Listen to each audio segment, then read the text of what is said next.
leadership has become incredibly complicated.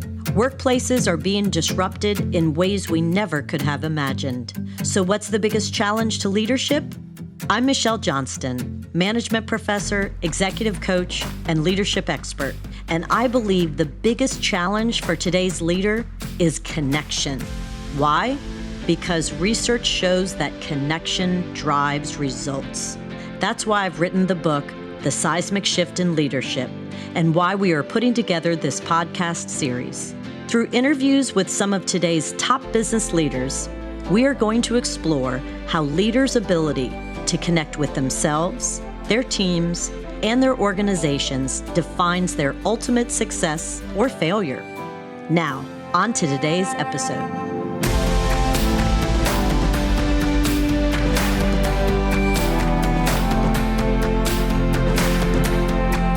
Welcome to the Seismic Shift podcast. I am so honored to have Judi Terzotis today with us. Judi is a real rock star. She was just named the Businesswoman of the Year 2022. And last year in 2021, she was named the Publisher of the Year. Judi Terzotis is the president and publisher of the Advocate Times-Picayune newspaper and NOLA.com here in New Orleans, and it covers the entire region. Welcome, Judi Terzotis. Thank you, Michelle. It's so great to be here today. Judi was profiled in my book, The Seismic Shift in Leadership, and she's had an amazing career full of really rich stories about connection. And she clearly has done well. So Judi, I want to begin first with just your journey. Could you share with the listeners how you got to this incredible position? Yeah, I've been so fortunate in my career. Early on, I had an interest in journalism and marketing and advertising and worked for a very small company in Georgia. And then through the years, just moving around, I moved to Nashville and was recruited by Gannett. And so I spent the majority of my career with Gannett, and just a really wonderful company to work for, very pro-women and love to promote from within. And so was very fortunate to go across the country, but ended up in Louisiana as the regional president and oversaw Louisiana, Mississippi, and Alabama. And got to know through just, out in the community, John Georges, who owns The Advocate and the Times-Picayune and NOLA, and Dan Shea, who's my predecessor. And they kept kind of twisted my arm saying, at some point you're going to need to come work for us. You're going to want to come work for us. And then the timing just was right. And so I've been thrilled. It's been 4.5 years now. And to work for a growth company is really a dream come true. And one of the questions I asked John when we were interviewing, I was like, well, why did you buy a media company? This is not, really, his family owns a lot of different businesses. And he said, it really spoke to my heart. He said, I wanted to make sure that local journalism has a long, thriving life in Louisiana. And he said, and if you come on board, I want you to grow the company. And so those two things together just made perfect sense. And so I'm thrilled to be part of a small private company, but a growth company. That's incredible. Now, when I first met Judi, she was named as the president. And I remember going up to Baton Rouge. Actually, this is when John first bought the paper. So you were still with Gannett at that time. So it was before we brought you on. And John had hired me to conduct some interviews to try to figure out leadership positions and what was needed. And I would drive up to Baton Rouge, and it was one of the most exciting times in my career.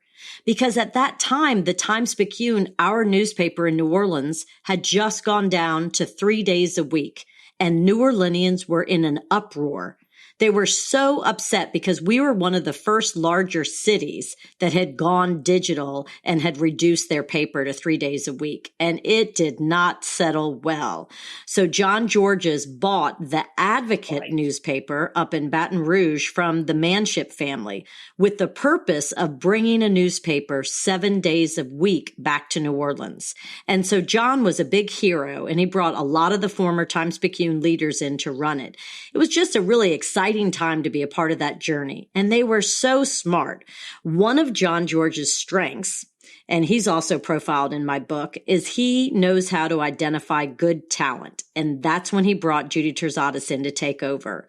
And in this high growth stage, what I just can't imagine, Judi, as you just said, so many other media companies were reducing their size. They were so not into the high growth stage. And that was just amazing when they brought you in. Yeah, it is rare. It's an anomaly. And, really the family to make that investment, we bought in 2019. So you referenced, he bought The Advocate in 2013. And that same year, he started a 7-day newspaper and website in New Orleans and in Acadiana. That first year, that's crazy. Nobody does that. And then he took that investment even further. And in 2019, we bought the Times-Picayune and NOLA.com from Advance. And so really to have a family that invested in local journalism is rare. And, my peers throughout the industry, they look at us and they say, what's the secret sauce? And I said, an owner that really cares. And, it's not that he doesn't want to make a profit, because it's important to make a profit, but he also wants to think long term and will make investments, and isn't just like, as publicly traded companies have to be. He's not looking at, okay, what's the bottom line for the quarter going to be? He can see, okay, let's make this investment. And if it takes 6 months or it takes a year, then it'll have paid off for us. So he just sees further out, and he thinks really big. And that's exciting to work for someone that wants you to dream big. Oh, I love that. And one of the things, as I just said, is that John does a good job of hiring talented people like you. And one of the things that Judi does really well as a leader is she knows how to connect with her team. And as when I interviewed you, you shared with me that you learned a lot working for Gannett. And one of the things that you shared in the book is you learned how to listen first to lead. And I remember a story that you told, if you don't mind sharing with the listeners. It was when you went into the Denver market, and you remember saying that you discovered that people loved their dogs. And so you would spend time moving around a lot, and you were this brand new leader in a lot of these newspapers, and you realized you needed to spend time listening in the very beginning in order to figure out, like the dog thing in Colorado, what really motivated your employees, what were their passions, what made them tick. Can you share some of those stories of your experiences? Absolutely. And I agree. It's hard. Like you're a new leader in a market or a job, and you want to show, okay, this is, I want to show my skill set. I want to show, that I can make a difference. And it's easy to have as you say, a little toolbox that you carry around from job to job, and you immediately open it and start pulling out the tools. But, early on, I realized that was not going to work. And I went to Fort Collins, Colorado, which is north of Denver, as the publisher. And the CEO of Gannett said to me, there's no reason that this market shouldn't be at the top of the company. I don't get it. I don't understand why it's underperforming. And I want you to go there and try to figure it out. And so I did a listening tour internally, talking to all the staff about what are the strengths, what are the weaknesses, what are we missing? But then I went out and talked to as many business leaders and community leaders that I possibly could. And I got an earful of what all the things that we were missing and disconnected and just not approachable, and just felt like, that we weren't really reflective of what the community cared about. And so I brought in some really strong talent alongside me, because believe me, that is the key to my success, is not me. It's the smart people that I bring with me, and brought on 2 really strong leaders that we put together a plan. And it was all about outreach and being accessible and being in the community alongside them to try to solve problems. And, it's funny when you just do the right things, the financial performance improves, because people see you in a different light. They want to help you, because people, they like underdogs, people that are really trying. They want to come alongside you. And, I'm really proud to say the year I left, we were number 1 in the company for financial performance. And it was all because really this team they were genuine, they were authentic when they were listening. And, and we always kept our thumb on how we doing via surveys, focus groups. But that piece of it, I think it's easy to shortcut, right? But it pays off. Yes. And you are absolutely right. It's so easy to fall into the trap as a new leader when you're really driven. You come in and you say, I'm going to make all of these changes. I know what needs to be successful. I'm not going to spend all my time listening. I know what to do. So two things came to mind when you were sharing that example, because when I was a young professor, one of the articles that I published was a validation of a scale called the Team Listening Environment Scale. And I wanted to prove, because I knew that if leaders spent time building a positive team listening environment, that the financial performance would improve. And I was this young business professor in the College of Business, the only person in charge of teaching communication, this soft skill in the business school. I was so self-conscious. I'm surrounded by all these finance, economic, and accounting professors. And by gosh, I was going to show them that the soft skills really do matter. And so my colleague and I went around and we collected data in manufacturing facilities. And lo and behold, we were able to publish the article. The article showed that leaders who created positive team listening environments indeed had higher financial performance. Exactly what you experienced, Judi. I wish I'd read that a little earlier in my career. If I Well, you knew it in your heart and you knew it in your gut. And so you knew that it would pay off. And I remember, tell me about the dogs you found out about. I remember you made a change as a result of the listening tour about people who worked for you and their dogs. Yeah, I mean, it was, and now these days, we've become, a lot more flexible and really inclusive in terms of life and work balance. But I mean, this was back in 2008, 2009, and was hearing, from staff. They love their dogs in Colorado. I mean, you take your dog everywhere. I mean, literally everywhere. And there's just very little restrictions.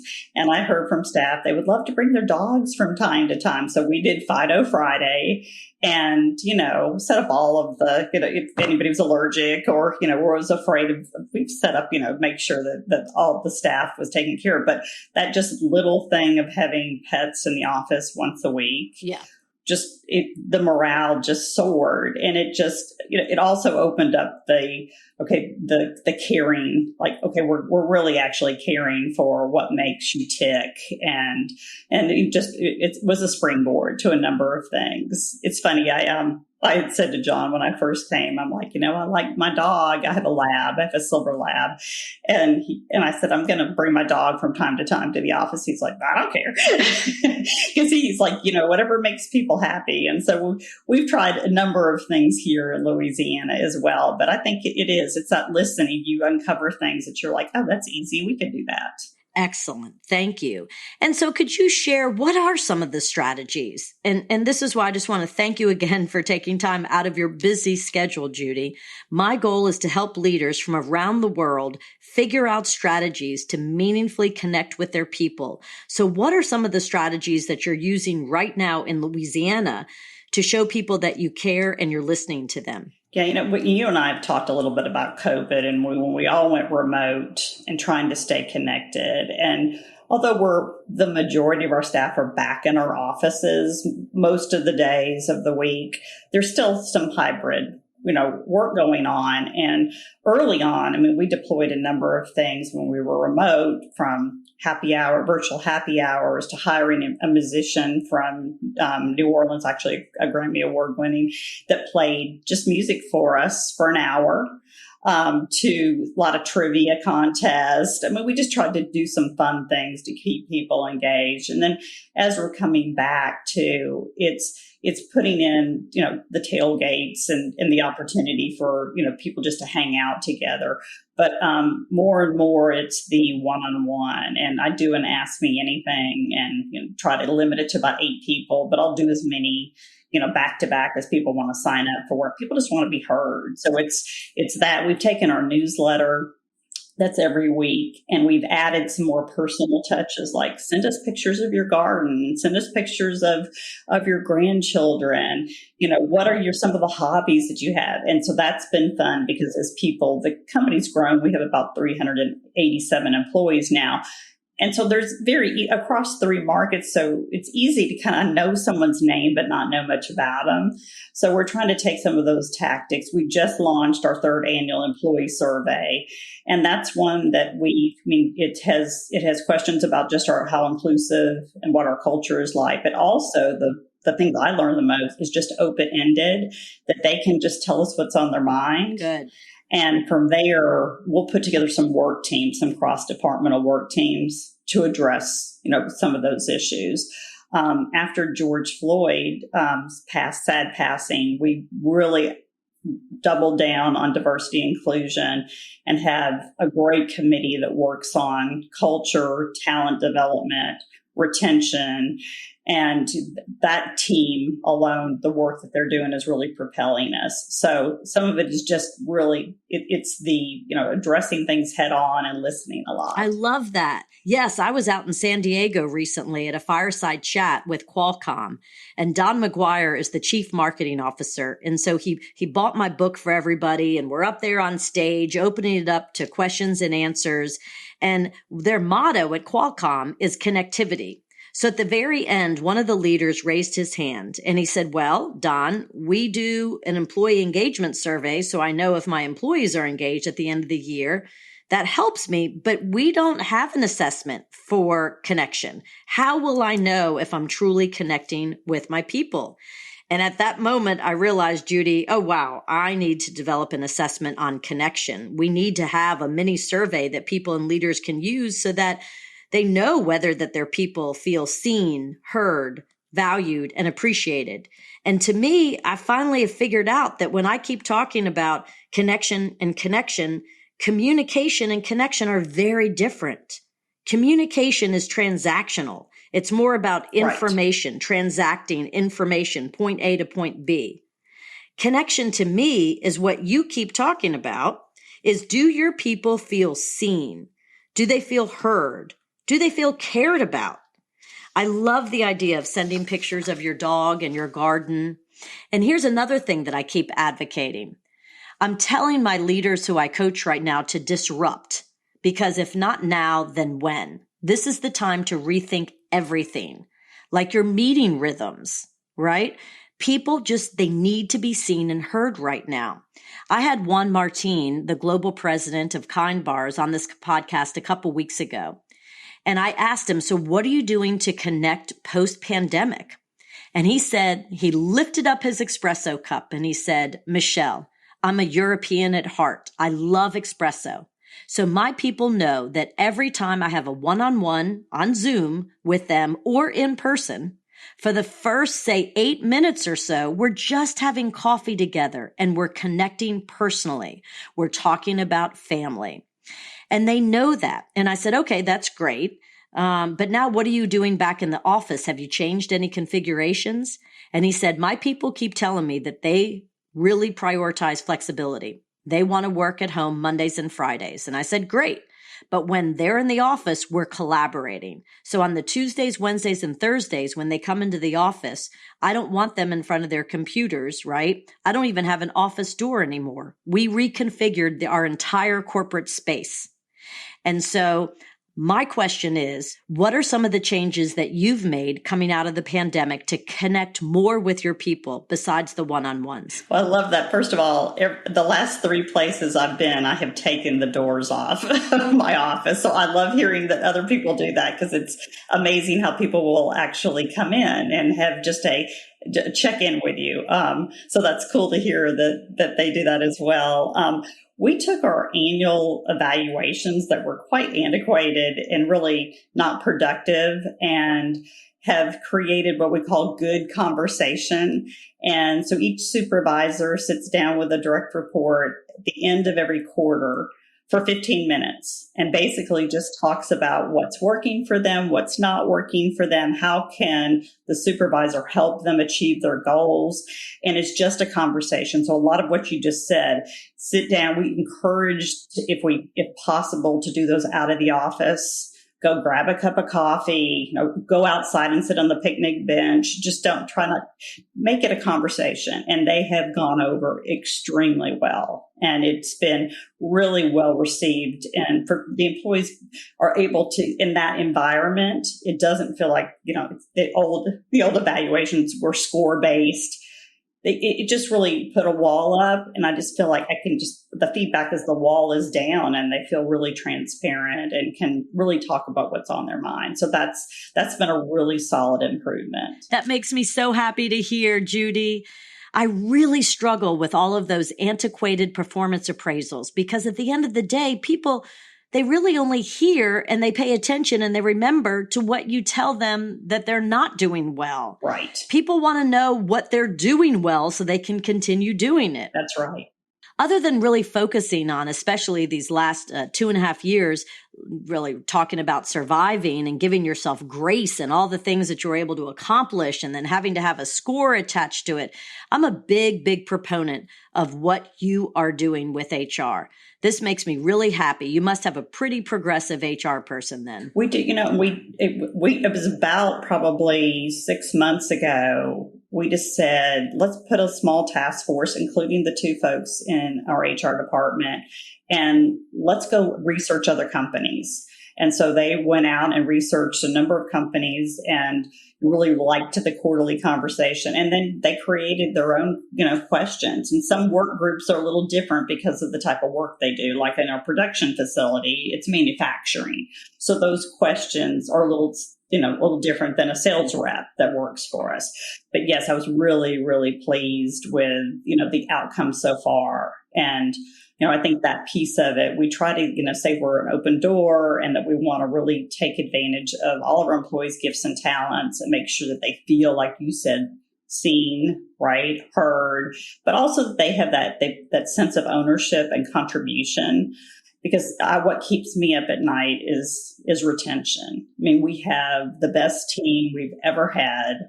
And I just, I don't want to lose them, because what happens with turnover is you lose so much momentum. So what can we do for them, big and small, right? Because it's a combination, but it's a lot of times it's just like they have an idea. They want you to listen to it and see if it's actionable. And a lot of times it is. So, that piece of it is important to us. You are so right. And as I'm listening to you, I keep thinking about disruption. If not now, then when? And everything should be on the table. Like you said, performance appraisals, bring Fido to work on Fridays. What will it take to retain the employees? Because they now have more power than they've ever had in the history of work. That's right. And I don't know if that's going to go away. And I know that makes a lot of leaders uncomfortable. But how about reframing it and saying, what a great thing this is to be more inclusive and create a workplace where people actually want to go in if they choose to go into the office at all, right? Right. And I want them to feel like they're contributing and adding value. And so I love the mixing it up on a quarterly basis, the conversations, real meaningful conversations. And so when I think about what's going to drive financial performance these days, what's in my brain is, how do you create cultures of connection? Because creating a culture of connection where people take ownership, they're excited, they're accountable, they don't look at work as work. That's right. They find meaning in their work. And that's where you're going to be financially successful. And I do feel that in order to do these things, a lot of companies right now, in particular, the high-tech companies that I've been working with recently, they want to go so fast. And I'm saying, okay, slow down. This is the time to really rethink meaningful connection and making sure that you're intentional about it. I mean, what do you think? I think it's about creating a culture of connection if you're going to be financially profitable these days. I agree. And it's, that servant's mentality. And so as I try to hire, folks, I talk to them a lot about this staff doesn't work for you. You work for them. And if they're not successful, that's a reflection on you. So it's really important. So when we have a leader that, is not successful, we try to surround ourselves, but we go back to the principle of what are you doing to make your team successful? And what does that behavior change look like? And, are they being receptive to your help? But Now that piece I think is really imperative. And if you can flip that, it changes the dynamic. And I think that's been part of our success, is just this incredible team of leaders who are making sure that their staff is successful. And it's, as long as we continue to really pay attention to what they need, I think, the dividends will continue to pay off. You are so right. When I was conducting the research for this book and I was trying to figure out what exactly does it mean to connect with your team successfully, what does that look like? And from all the data, all the interviews, we found that there were 3 qualities, 3 characteristics. Number 1, show your people that you care about them as a whole person. It's not just all about the results. I was just in Nashville at a 100 coaches meeting with my mentor, Marshall Goldsmith, and I was mentoring a young new coach, and I think he was in his 20s. And he said, I want to do a better job connecting. And I said, well, how do you begin your team meetings? And he said, well, we're under tight deadlines and I've got a tight agenda. And I said, well, how about just going around and asking how their summer vacation was? He said, really? I said, yeah, just show them that you care about them more than just the reason and the results that they're bringing to the table. So that was the first big aha as far as connecting with their team, to show that you care about them as a whole person. The second one was listen to lead. And your interview really helped me a lot to understand that this is a part of going slow to go fast, right? That's right. And then the third one, which you just mentioned, was act like a servant leader. Recognize that when you get to the higher levels of leadership, you are there to develop your people, and it's really about them. So I'm kind of going back to your performance appraisal example, Judi. It's really sitting down with your people and saying, what's working for you? What barriers can I move out of your way to ensure your success? So that you, right, when it comes to performance appraisals, right, it should be about how can I help you? How can I best serve you? What barriers can I get out of your way? Exactly. You hit the nail on the head. Well, we certainly speak the same language, and I'm so grateful for that. And so then the third level of connection is connection with the organization. And you've done incredibly well making sure you can articulate, inspire, persuade, and motivate to get your 387 people moving in the same direction, so that you're accomplishing the mission, the vision, the strategic priorities. Is there a secret sauce for that? Could you give our listeners kind of how you think through that, how you've been successful with the connection with your organization? Yeah, it is just over communicating. So, our weekly newsletter, as I mentioned earlier, it has our mission statement on it. It has the top priorities. It gives statistics on performance. It recognizes best practices. It calls out birthdays and anniversaries, and and it has like I said, the personal touch with the highlights. But we'd also have town halls, and our town hall is usually every other month, and we go into detail. We're very transparent. This is where things are very successful in the company. These are some big headwinds that we're facing. These are our top priorities. And then we field questions, and, that it takes work to be able to put an hour and a half together, just trying to make sure everybody is plugged in on really what the company values in terms of spending your time. But it has paid off. And from there, it's like we do a lot of cross-departmental work teams. And so instead of just the same top leadership sitting around a table, if you will, it's like, who are the smart people? Let's give this to them to solve. And what comes back really is usually more innovative, right? And it's researched. And then they feel they've contributed, that they have their fingerprint on some of the strategy. The town halls in particular, I open it and I am passing it on. And so my direct reports, our VPs, it's like, we really don't want to hear from you. I want to hear from your managers and your staff that have made the magic happen. So what the staff sees is different groups of people throughout the organization presenting, okay, this is what our team is working on. And I think that pays off too, because then they're seeing themselves. They're not just seeing leadership all the time. So the seismic shift applies to so much right now. I'm advocating that typical leaders, they would spend 80% of their time talking and 20% of their time listening. I'm advocating now that let's switch it up, and leaders should do 80% of the time listening and 20% at the end talking. That's right. And what's hard for leaders to understand is that their suggestion, typically they see it as a suggestion, but others see it as an order. The second you say, well, what do you think about doing this? They're like, done. Consider it done, right? Because your suggestion, you're the woman in power, your suggestion is seen as an order. In other words, your whisper is a shout. So I like the idea of mixing that up, this whole disruption of a meeting rhythm. I was on a coaching call yesterday with the CEO of a hospital, and he said, Michelle, I'm so tired of these weekly 2-hour super formal executive team meetings. I'm now going to say we're going to meet for 15 to 30 minutes at the most over coffee, face to face, maybe 2 days a week, and just have a conversation together. Right. We're going to talk about what's on top of your mind and what we can do to help each other. And that's it. So that's what I'm seeing. Again, the seismic shift is not going away. It's really moving, that shifting from the more formal ways of how things used to be done to a much more informal, much more of a personal connection in the way that you conduct business these days. Right. No, I completely agree. And I think you get a lot more done with that kind of style as well, because what comes out of it is really fruitful conversation instead of checking boxes. And so none of us want to sit in those 2-hour meetings. We've done way too much of that. And just as much as you can hear from the front line, the better, because those are the people closest to your customers, to your readers. I mean, so that piece of it is, I think I shared this with you. I started this in COVID. I took our payroll sheet and, tried to once a day send a note to anybody in the organization. Just said, hey, I'm checking on you.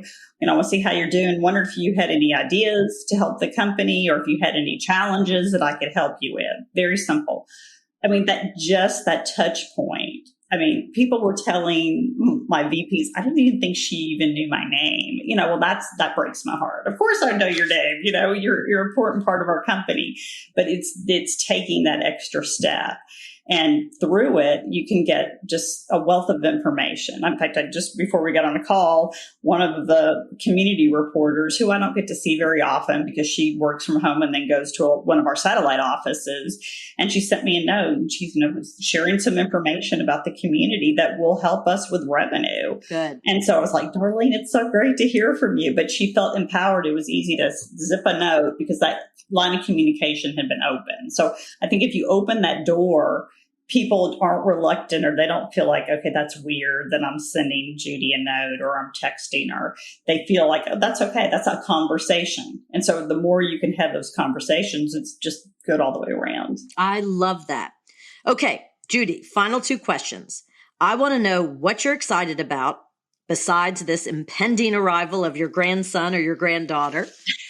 And I also would love to know a strategy, a tip that you could share with your listeners, the listeners on this podcast today, on how to meaningfully connect right now. Well, I'm very excited that we're really doubled down and diversifying the company. And about this time last year, we stood up a standalone division on sports betting, because sports betting became legal in Louisiana. So dedicated staff, reporters, editors, marketing, analytics, and have a partnership with one of the sports books. Well, we've been very successful, gotten some really nice press. Well, people were coming to us and saying like, okay, tell us how it works. And about the 3rd call in, I'm like, why are we giving away our secrets, our hard work? Let's market this as a business. So we have launched a division called Home Field Sports. And so we'll be writing content, developing marketing collateral, doing reporting for other publishers across the U.S. that are in states. There's now 31 states that have legalized sports betting. So it's using our strengths, is looking at that opportunity and saying, why not? Why not us? And so I'm excited to see the results of that new division and that new business line. And then I guess just the advice kind of goes back to a lot of what we talk about, is be vulnerable and put yourself out there. Be willing to really listen. And that means the bad stuff and not be defensive, but really listen to what people have on their mind. And then from there, be authentic in saying that you want to try to help, whether work them through what they might be feeling or come up with a solution that overcomes that challenge. I love that, Judi. Thank you, thank you, thank you. Well, I loved every minute. You're a rock star, Michelle, and I admire everything you're doing, and your book is fabulous. And so I just wish you the best success. I just feel so grateful that you're a part of my life. Thank you, Judi Terzotis, for being the leader you are and sharing your secrets of success with our listeners out there. Thank you again. Thank you.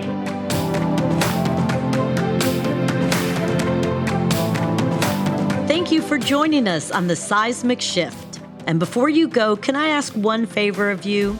Do you mind sharing today's episode with a leader you know?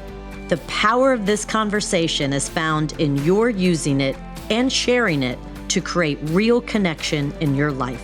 Lastly, I'd like to thank Loyola University New Orleans and the Terra Firma audio team for helping bring this content to life.